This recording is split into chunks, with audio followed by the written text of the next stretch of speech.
This will be my review for the newest Predator film, Predator Killer of Killers. Right off the bat, just so you know, this is going to be a pretty glowing review. So, non spoiler first, very solid film. The film is broken up into multiple parts. One part specifically is certainly the weakest, but even the weakest, whenever we're talking about things like this, it just means like the least good because everything about this movie is done so well. Genuinely, I'm I'm admittedly a decent fan of the Predator series. I think a lot of them are either legitimately good films or they're campy and fun. And this movie had a solid combination of both, definitely leaning more towards the really solid film. But yeah, non spoiler, I would highly recommend go see it. Okay, even if you're going to stick around for the spoiler section, I would say if you want to see this movie, if you have any interest at all, stop this, go watch it. Because I think I had a really good experience watching this movie because I don't even know if I watched the entirety of the trailer. I was just like, oh, okay, it's a animated Predator movie. I think there are samurais and there are Vikings. Cool. I'm down. Okay, look at me. Look at this face. This is the face of a man who hears predators, not like predators, but predators, samurai, Viking. I'm in, baby. You got me. You got me. So, yeah, man, highly recommended. I would say, goodness, 8 out of 10. Eight, especially for the kind of movie that it is, just nails it. Like, done so well. And the the animated aspect of it just lends so much to the Predator world. Okay? Now, I'm going to go into spoilers. So, like I said, this movie is broken down into three, really four sections. So, you have the three sections that directly get their own name. So, you have the shield, the sword, and the bullet. And then you have the final section that, to the best of my memory, it's not given a specific name, but it's the culmination. Okay? One of the reasons I really enjoy this movie is it kind of takes, and it took me until after the movie to remember this. So one of my favorite Predator movies is Predators with Adrian Brody and Lawrence Fishburne and a bunch of other actors. I think it's a really, really solid movie. But they do a really interesting thing in that movie where they get the people from Earth and then they take them to like this predator hunting world. This is a pretty similar situation, but they involve time jumps. It's not really like time travel because they explain it later on. There's some cryo sleep situation going on, but man, it takes all of, I really think, the best parts of all the Predator movies and kind of like Frankenstein's it together and you get this beautiful monster. I really enjoy it. So the first section is called The Shield. This is the section with the Vikings. And what's funny about this, like I said, I didn't watch any trailer, right? Or the trailer that I saw, I didn't watch it all the way. So I started I started taking notes and I started taking notes of like the year and like certain characters' names because I was like, this is gonna be very important. And very quickly, pretty much everybody dies. So the quick summary of the first section story, there's a Viking woman who, as a child, her father was defeated by another Viking in battle. The bad Viking, essentially, made her kill her own dad because he told the dad, if she doesn't kill you, I'll kill the both of you. So she's like a 6-year-old and she has to kill her own father. So now she's probably, I would say, 40s or 50s. Now she's on this route of revenge and she's brought along her son and these other Vikings. And these Vikings are like the peak of like cartoonish Vikings. They're crazy strong. They can just wipe through 50 people individually at a time, and they do that. They find this other they find this other Viking, the bad guy, and they just straight up kill him. They defeat him. And again, because I was taking notes, I was like, oh, this is gonna play like a part of the long storyline. No. Just they chop his head off, he's done, and then immediately there's a predator. And one of the things that you see in each individual section, the predator that goes after each of the people is specific to their fight style. So these Vikings, they're very brutish. So literally the predator that comes after them is like a Hulk. Like he's gigantic. Wipes through all of her like couple of Vikingsmen, whatever the word would be. Wipes through them and then eventually has a one-on-one with the mom. And the mom, man, she is just, oh, she's so cool. She's so strong. She's so capable. And not like in a, we're going to tell you she is way. She just proves it because she is able through sheer tenacity and ability. She defeats a predator. She beats a predator, like insane. Her son dies. Like I said, everybody dies. And then the next thing you see she's in a room, like she's literally sitting there crying, and then they do a transition thing where she's in the same position, but now she has like a collar on her neck. And she's in like 541 AD, after death, Jesus Christ. And then she's in like this clearly like a ship situation with a collar on her neck, and it has like a light. So you're like, oh, okay. So obviously we're not in 541 AD anymore. And then we jump to the sword. And the sword is whenever we get, I think, the best part of the whole movie, if I'm being honest. So this is, again, not to say that the first part wasn't very, very good, but this part is genuinely great. This part has very little to no dialogue, or no, very little. It's been a little while since I watched it, but very little dialogue. But it is such incredible storytelling.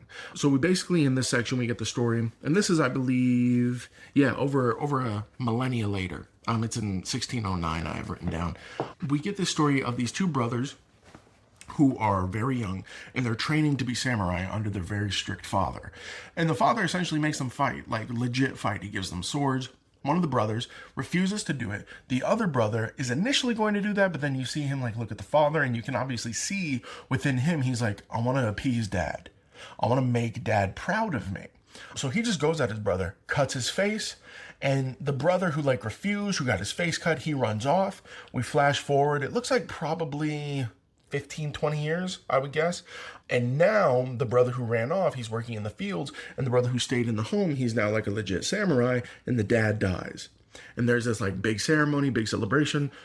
Right whenever there's like gongs and clangs and such going off, the brother who ran off, who's now in the fields, he goes full like legit ninja. As soon as he hears that the dad is dead, he's going to the palace, and he goes through, and this was really cool. He wants revenge, but he doesn't want to needlessly kill people. So you see him working through the guards, like trying to sneak around. And like I said, he goes full ninja. He's got the get up and all of it. He's working through all the people, but he's just trying to like knock people out. But whenever he can't help it, some people die. And then eventually he gets into a room with his brother, and he tries to sneak attack his brother. And there's this whole cool scene of the brothers slowly putting on the samurai armor. It reminded me of in several of the Iron Man movies where a very similar thing would happen, where only part of the suit would be there, so he would use that to the best of his ability, and then slowly the suit gets on him again. And they fight. And then eventually, after the ninja brother, we'll call him, has seemingly defeated the samurai brother, then the predator makes itself known, and it's a very stealthy predator. It leans more on the whole cloaking ability that it has. It's more slender. And man, it's such a good fight. And then you find out the samurai brother's not actually dead. Essentially, he got thrown off a roof, and there was a big puff of smoke, and he thought he was gone. He's not. The brothers eventually realize that, oh my gosh, there's an alien. They don't know what an alien is, but they're like, this thing is a monster. We have to defeat it together. And they do. And in the process of defeating it, the samurai brother dies. So the brother that has lived is the one that went rogue, the ninja one. And man, it's beautiful. The little bit of dialogue that we get at the end is finally between the two brothers, essentially, forgiving each other. And it's just wonderful. It actually reminded me a lot, because at the end of their scene, they're kneeled down next to each other as one of the brothers bleeds out, and they're looking at the sun rising, and it really reminded me of that scene from Black Panther, where we have Michael B. Jordan's character, Killmonger, with Chadwick Boseman's character, Black Panther. And then, very similarly, the samurai brother, he's in a certain position, and then it kind of transitions, and he's in the ship too. And you realize, because whenever we saw the Viking mom's transition scene, that there's somebody in the background, that's him. And then, finally, they're kind of zoomed into the samurai brother, and it pulls back, and you see dog tags. So now we're in the section called The Bullet. And this is taking place during, I believe, I don't know if at this point I wrote down the years because I realized it didn't really matter. Never mind, 1941. So yeah, we're peak World War II. And there's a guy who's like racing around in Florida, and his car craps out. His dad has to come and help him. There's a whole thing there about like, essentially his dad seemingly can like really feel and has a real connection with the engine. Okay, it's odd. I realize that I just made that sound mad odd. He just, he understands it, and he's able to get it going whenever the son couldn't. Flash forward a little bit. The son is now enlisted, I believe, in the Navy, it seemed like, and he is a mechanic, and it's a very similar thing There is now a different Predator, and this Predator is a pilot, and he's piloting a ship. And all of a sudden, they start hearing about, oh, planes are crashing out of the sky. One plane crashes on the carrier that they're on, and the guy is just freaking out. He's like, it's nothing like you've ever seen before. Da, da, da. And some of the equipment from the Predator ship that the Predator used to take down that pilot's plane, they have. So the mechanics take it, and he's trying to mess with it, our main character, and accidentally starts it up, and then it immediately attacks one of the nearby planes and then takes off to go back to the Predator ship. So basically what happens is, and I alluded to it a bit earlier, this is the weakest section. This is by far the goofiest section. The mechanic character from The Bullet is definitely the goofiest. He's meant to be the comedic element. Obviously, he's meant to kind of be the more clownish one. Not that he's never serious. There's plenty of serious moments. He's just obviously the comedic relief. And it's fine. Again, it's not, especially coming off of the sword, it's not nearly as good in comparison, but it's still good. If you just had this on its own, it's very solid. So basically, long story short, the Predator takes out a whole fleet, including a guy that he knew. And what was interesting was, throughout the movie, they do a wonderful job of, the Predator is incredibly brutal, but the death scenes are not unnecessarily, in my opinion, gory. Whenever I think of overly gory scenes that completely drain the weight and drain the meaning out of the violence that you're seeing, I think of, like many of us would, the later Saw movies. Whenever it's just oh yeah, it's just blood all over. Okay, great. Whereas this, it's definitely brutal. There is violence, there's blood, there's plenty of it, but it seems appropriate for this monster, this alien that they're fighting. And we get the most of it with the first section, which makes sense because in the first section, we have our most brutish character being the Viking woman. The second section, we have the samurai, who definitely has a lot of violence, but it's more sleek. It's more the samurai / ninja section. It's more sleek, it's more hidden, it's more tactics rather than brute violence, so there's a little bit less.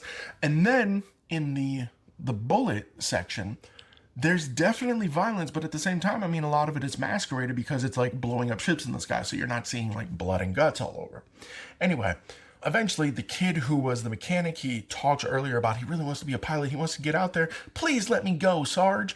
And then he eventually is able to. And long story short, he beats the Predator. All of these people beat the Predators that came to Earth during their specific time, and this is where we get the killer of killers. Now, we then see all of them are on the same ship, okay? All of them are in this containment unit, and they're taken to this Predator world where there's this emperor, this king Predator, who, through his Predator language, whatever it is, he's all of you have killed, and you're going to now fight each other, and then whoever is the winner out of the three of you will fight me. And it's oh, what a prize. Great. I first off, I have to kill these other two people who are very capable. And then I have to fight a monster. I have to fight Godzilla. The dude is huge. He's not that big. Sorry. He's not that big, but he is just freakishly huge. He looks like Shao Kahn. He looks like Shao Kahn. That's what he looks like. He just doesn't have the hammer. Anyway, so they start fighting, and what's really funny, and I love how much they leaned on it, there's never a point where oh, we all fully understand what each other's saying, because you have this Nordic Viking, you have this Japanese samurai, and then you have this Hispanic kid from Florida in the 40s who speaks perfect English, but then you have Japanese, and then you have, whatever the Vikings spoke. I don't know. Nordic. Nordish? That's not a word. Look at that. God bless, my friend. But anyway, they eventually, through their body movements, start to realize, okay, we are not each other's worst enemy. And we don't have to just kill each other. We don't have to do this. So, please watch this movie. It's so much fun, and it's such good storytelling. So, eventually they're well, how about the three of us fight that guy? And he's up on this hill that I believe, if I remember correctly, it's a skull. It's a skull of some giant creature because they're predators. They kill things. Do you get it? Killer of killers. Do you get it? So anyway, they do that. And there's some things that I really love that this movie does. It doesn't take the easy out that you would expect in a lot of situations. So basically, the king or the emperor, or whatever his position is, he's standing there in front of a ship. And the kid who was a pilot, is able to maneuver behind him, get into the ship, and then the two more fighty, the fisticuffs, they fight him to distract him. And he does not really understand how to get the ship going, but eventually he figures it out. And one thing I really liked, they don't, I mean, spoilers, but we've been in spoilers for, goodness, over 10 minutes. They don't kill the Emperor. They don't defeat the big bad. They narrowly escape. And funnily enough, man, the samurai dude gets his arm chopped off. The Viking mom has to sacrifice herself, and this was something else I liked, I'll explain in a second. She has to sacrifice herself because essentially they shoot like a dart into it that has a chain on it, and they're pulling the ship back and it's not going anywhere. She, like just a real hoss, takes her shield, rides the chain down, and like destroys the machine so that the kid and the samurai, or I keep saying samurai, the kid and the ninja get away. They don't kill the mom. Because you would think, oh, she gets down there and they just hold her. They just hold her. And then eventually, you see later, they put her back into cryotherapy. Or cryostasis, or whatever. Cryosleep, who cares? And they get away, and immediately, the Emperor, he doesn't even look like that upset. He's just like, all right, go hunt. And you just see ship. It's like 50 ships take off after this ship. And that's essentially the end of the movie. And I even wrote in my notes, it sets up for a wonderful sequel, and I pray to God that we get it. And one of the things that would be so cool is, and I didn't mention this in the beginning, one of my other favorite Predator movies is, I believe it was obviously it was before this, the most recent before this, which was Prey. Such a good movie. So good. The director of Prey directed this. I am 99% sure about that. God, strike me down if I'm wrong. Great. No, but I'm fairly certain that the director of Prey directed this, and what we get to see, a little Easter egg, like I said, we learn that they are held in like cryostasis. That's how the whole time jumping thing works. So whenever they take the Viking mom, they just put her back under, and then you see them kind of going through the facility, and they pass in front of like a bunch of people standing in line. Or by standing in line, I mean like their little pods are standing one behind the other, and the one right at the front is the main character from Prey, the Native American woman who defeated the Predator. And that's so cool. It's just, that's one of the things is like, sometimes you don't need a profoundly deep movie, even though there are some genuinely good themes in this movie. You just need something that really works and is really good and is just a lot of fun. There is even during the worst segment, like I said, in my opinion, is the bullet segment. Even in the worst segment, it's never boring. You're never like, oh my gosh, get me out of this. Man, it is just like, okay, and then what happens? And then what happens? Very, very solid film. Like I said in the beginning, like I said throughout, I'd highly recommend it. Even though I literally just spoiled the entire movie for you, please go watch it if you have the chance. Just throw it on. It's on Hulu. You got Hulu? I don't know. It's like $10 a month. I don't know. I don't pay for my Hulu. So anyway, it's so good. It's worth like the month free trial. I don't know. Hulu probably does that. It's worth the month free trial if you just get that and then watch this movie. So solid. And as far as like, I always talk about this, so I'm not going to ramble about it too much. I think as a Christian, we appreciate good art, and we should appreciate good art in all that we do. We should appreciate people doing things well. So it really, and I can't fully explain it. I can't explain it perfectly and properly. There is something in the creations of the Creator, making good creations, whatever they are, even if they aren't necessarily Christian with a big cross on it and a Bible verse on the logo. Good creations, things that are made and done well, I think glorify God in a way. Now, I'm not saying all the themes of the movie glorify God. What I mean is something made and done properly always glorifies God, because it is in that way that we, as his image bearers, reflect him in making good things. And, there's all kinds of other themes throughout this movie that, revenge is not the best solution. If the character in the beginning had not sought out revenge, her friends would be alive. Her son would be alive. Her son is one of the people who dies in the ambush. The same could potentially go for the ninja samurai story. That if he hadn't sought out the revenge on his brother could still be alive, all those soldiers could still be alive. But at the same time, there's this theme of love. And that love is not something only shared necessarily between family. Love can be something that is forged and bonded between people who don't even know each other, who are forced into situations, but that love can still be life-saving. That love can still be salvific. So I think, and I genuinely believe this is the case with anything that is good, you can find God in it because God is good. So nothing that is good exists without him. Because all things that are good or beautiful or well, all things that are light flows from the source. So inevitably, whenever you trace them back, you will find him. So now, at the same time, I know somebody's going to be like, are you really talking about God whenever it comes to Predator, Killer of Killers? And my answer will be yes, of course I am. Because even if this movie was bad, and I believe this too, even if something is bad, it can remind you of God, because in the contrast, we see something that is bad, that is poorly done, that is disgusting, that is horrific, whatever. It reminds us that there is something that is in opposition to that, and that is God. So, yeah, man, highly recommended. Let me know. Let me know below. Have you seen the movie? Are you going to see the movie? Do you like the Predator movies? And if you do like the Predator movies, what is your favorite one? I'm genuinely curious. And also, did you like this review? Was this an okay review? What would you like to see me review in the future?